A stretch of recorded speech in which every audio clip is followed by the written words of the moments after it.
बिस्मिल्लाहिर्रहमानिर्रहीम, अस्सलाम वालेकुम। इस वीडियो में हम आपको यूसुफ रज़ा गिलानी की कामयाबी का नोटिस जारी होने, इलेक्शन कमीशन के रिमार्क्स पर सहाफियों और सियासतदानों के दिलचस्प तबसरे दिखाएंगे।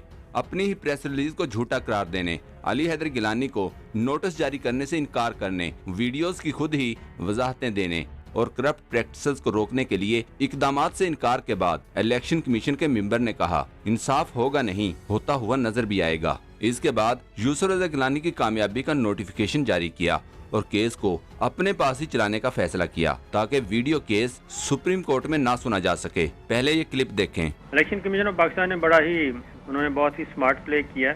उन्होंने स्टे भी नहीं दिया और मामला डिस्पोज ऑफ भी नहीं किया, और अगर वो आज दरख्वास्त मुस्तरद कर देते तो उसका फ़ायदा पीटीआई को मिलना था, क्योंकि पीटीआई के पास अगला फोरम था सुप्रीम कोर्ट ऑफ पाकिस्तान के पास जाने का, और वो वहाँ जाके अपनी इस्तदा कर सकते थे।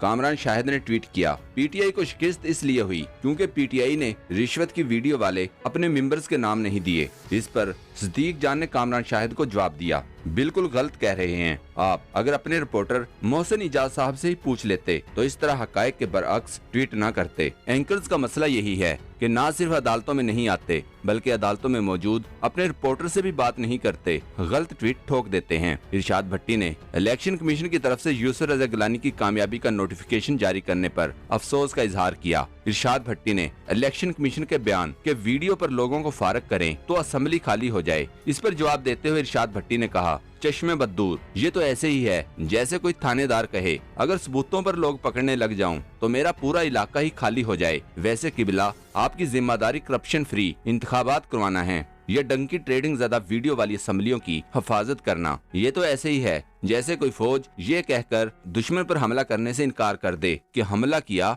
तो दुश्मन की सारी फौज तबाह हो जाएगी। किबला एक्शन लें, इसी काम के लिए आपको रखा हुआ है। इलेक्शन कमीशन ने सवाल किया, कैसे साबित करेंगे कि वीडियो में तहरीक इंसाफ के 2 मेंबरान असम्बली थे और पेशकश करने वाला गिलानी साहब का ही बेटा था। इरशाद भट्टी ने कहा, माशाल्लाह, डस्का में टेक्निकल चक्रों में ना पड़ने वाले इलेक्शन कमीशन को अभी तक पता ही नहीं चल सका कि वीडियो में कौन कौन, हालांकि सब किरदार खुद एतराफ भी कर चुके। इलेक्शन कमीशन ने कहा, गिलानी की कामयाबी का नोटिफिकेशन नहीं रोक सकते क्योंकि ऑडियो वीडियो में गिलानी साहब का नाम नहीं है। इरशाद भट्टी ने इस पर जवाब देते हुए कहा, अपने तमाम डंकी ट्रेडिंग करने वालों से गुजारिश है कि आइंदा ऑडियो वीडियो में अपने उम्मीदवारों का नाम लेकर खरीदो फरोख्त करें ताकि इलेक्शन कमीशन कार्रवाई कर सके। इरशाद भट्टी ने मजीद कहा, किसी को मालूम है कि डस्का में झट मंगनी पट ब्याह जैसे फैसले करने वाला इलेक्शन कमीशन कहाँ है? डस्का में नून लीगी उम्मीदवार 20 पोलिंग स्टेशंस पर दोबारा इलेक्शन चाहती थीं, मगर इलेक्शन कमीशन ने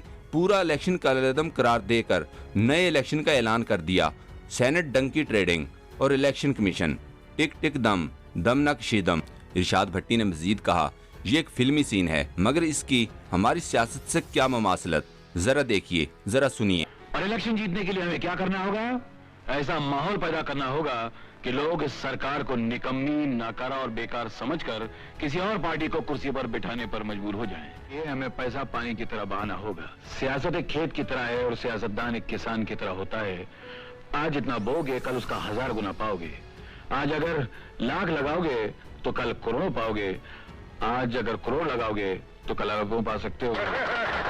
सदीक जान ने लिखा, जब इलेक्शन कमीशन को बताया गया पैसा नहीं टिकट चला है। जब मरियम नवाज का ये क्लिप चलाया गया तो election commission member Altaf Ibrahim Qureshi ने कहा, ये तो ARY का एंगल है। फरक हबीब ने जवाब दिया, सर ये ARY का एंगल नहीं, मरियम की तकरीर का क्लिप है। सारे चैनल्स पर इसी तरह चला है। ये क्लिप देखें और समझ जाएं इलेक्शन कमीशन को ARY पर किस चीज का गुस्सा है। बात सुने, मेरी बात सुने, टिकट किसी को भी ऑफर नहीं करा है, किसी को भी वो नहीं करा है। एक सेकंड रुक जाओ, मरियम बीबी खुद कह रही हैं, आप क्या बात बीबी कह रही है टिकट चला है, ये नहीं बोलेगा कि टिकट दिए हैं, टिकट दिए थोड़ी। अच्छा, टिकट चला से मुराद क्या है कि गाड़ी में बैठ के लाहौर की तरफ चला गया?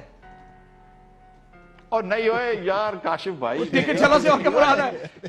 टिकट बैठा हुआ था कुर्सी पे, पैदल उठ के चलना शुरू कर दिया उसने। क्या चला का मतलब क्या होता है? और नहीं काशिफ अदील वड़ाइच ने ट्वीट किया, आज इलेक्शन कमीशन ने कहा है कि मरियम नवाज ने कहा सेनेट इंतखाबात में नून का टिकट चला है। ये तो नहीं कहा कि हमने टिकट देकर वोट खरीदा है। इस पर उस्मान सईद बसरा ने कहा, अदील वड़ैच साहब, मैं भी वहाँ मौजूद था। जिस गहराई में जाकर मरियम के बयान की वजाहत इलेक्शन कमीशन ने पेश की, लगा मरियम ने इनको बताया कि इसका माफियल ज़मीर क्या था। खुशगवार हैरत भी हुई। सदीक जान ने कहा, इलेक्शन कमीशन के मेंबरान ने कहा, अगर कहीं पैसों की बात हुई तो वो हमें दिखाएं। इस पर इन्हें अली हैदर गिलानी का वो वीडियो क्लिप दिखाया गया जहां उन्होंने 6 करोड़ की बात की। मलाइका बुखारी ने 6 करोड़ वाला जुमला 3 बार प्ले किया और इलेक्शन कमीशन मेंबर की तरफ देखा, लेकिन कुछ मेंबर्स नजरें नहीं मिला पा रहे थे। इलेक्शन कमीशन ने कहा, जिसका नोटिफिकेशन रुकवाना है इसका वीडियो में कोई जिक्र ही नहीं। इस पर मलिहा हाशमी ने कहा, मुबारक हो पाकिस्तानियों, इलेक्शन कमीशन ने बता दिया है कि अली हैदर गिलानी की वीडियो में कहीं भी यूसुफ रजा गिलानी का जिक्र नहीं है। हो सकता है ओबामा या ट्रंप की बात हो रही हो, ऐन मुमकिन है कि चीनी या रूसी सदर की बात हो रही हो वीडियो में। मलिहा हाशमी ने मजीद कहा, आज का संगीन चैलेंज, साबित कीजिए कि ये कौवा काला है। चाहे कौवा खुद भी मान जाए और गवाही दे कि वो काला है, आपको फिर भी साबित करना होगा कि ये कौवा काला है, वरना हम इसे सफेद ही मानेंगे। इस मिसाल की मौजूदा सियासी सूरत हाल से मुमासलत महज इत्तफाकिया है, दुखी ना हो जाइएगा। मलिहा हाशमी ने मजीद लिखा, chief election commissioner Sultan Raja अपने ससुर सैयद मेहदी के हुक्म पर नवाज शरीफ साहब की ताबेदारी करेंगे या कानून की? जो मुजरम खुद इकबाल जुर्म कर ले, इसे बचाने के लिए कानून का सहारा लेना जुल्म है। आज की जो प्रोसीडिंग है वो प्रॉपर रिपोर्ट हो और प्रॉपर उसकी खबरें लगे और ये तमाम चीज़ें चीफ जस्टिस पाकिस्तान जस्टिस गुलजार अहमद साहब और जस्टिस इजाजुल हसन साहब जो उस बेंच का हिस्सा थे, 5 रुकनी बेंच का, जिसने जो है वो केस सुना था कि हुकूमत ने जो रेफरेंस भेजा था जिसमें हुकूमत का यही था कि करप्ट प्रैक्टिसेस होंगी, धांधली होगी, खरीदो फरोख्त होगी, उसमें इन 2 जजेस, खास तौर पे इन 2 जजेस और फिर जस्टिस उमर साहब बंदियाल साहब, उनके जो खदशात थे, जो उनके सवालात थे, जो उनकी ऑब्जर्वेशंस थी, वो 100 नहीं वो 1000% सच साबित हुई हैं इलेक्शन कमीशन ऑफ पाकिस्तान के बारे में। इलेक्शन कमीशन ऑफ पाकिस्तान से जो कुछ मिल गया ये भी गनीमत है, और वरना तो ये ऑडियो वीडियो जो है मार्केट में दस्तयाब थी सेनेट के इलेक्शन से पहले ही। अगर इलेक्शन कमीशन ऑफ पाकिस्तान ने जागना होता तो उस वक्त जाग जाता। और हैरत अंगेज़ बात हुई कि जब ऑडियो वीडियो मीडिया में आई तो उस वक्त इलेक्शन कमीशन ऑफ पाकिस्तान की तरफ से ये कहा गया कि हमने नोटिस ले लिया है इनका, लेकिन कल बताया गया कि नहीं, हमने तो नोटिस नहीं लिया। आज इलेक्शन कमीशन ने अल्हम्दुलिल्लाह हमारी जो ये पटिशन थी उसको एक्सेप्ट किया है। यूसुफ रजा गिलानी और उनके बच्चों, यानी कि जिनको हमने इसके अंदर रिस्पोंडेंट बनाया था, उनको 22 तारीख को तलब कर लिया है। सो हमारी जो एप्लीकेशन थी उसको एंटरटेन किया है, एक्सेप्ट किया है, उनको नोटिस किया है, और अब वो इलेक्शन कमीशन के अंदर आके जवाब देंगे इंशाल्लाह ताला कि किस तरह से उन्होंने जो वीडियोस हैं इसके अंदर, और जो मरियम ने वहां बात की वो क्या थी, जब परवेज अशरफ का कहते रहे, टिकट का मामला क्या था, इंड्यूसमेंट क्या थी, ये सारी चीजें अब ये केस बाकायदा से इलेक्शन कमीशन के सामने सुना जाएगा। एक हमारी प्रेयर थी कि आप यूसुफ रजा गिलानी जैसे गंदे आदमी का, जिसने इस इलेक्शन को चोरी किया, उसका नोटिफिकेशन आप सस्पेंड कर दें और भी रोक दें। वो उन्होंने कहा कि अभी हम नहीं रोकेंगे, और 22 की डिटेल की हियरिंग है वो करने के बाद दोनों फ्रीकैन को तलब किया है, तो दोनों को सुनने के बाद वो करेंगे। इस तरह से आज अल्हम्दुलिल्लाह पाकिस्तान की तारीख में पहली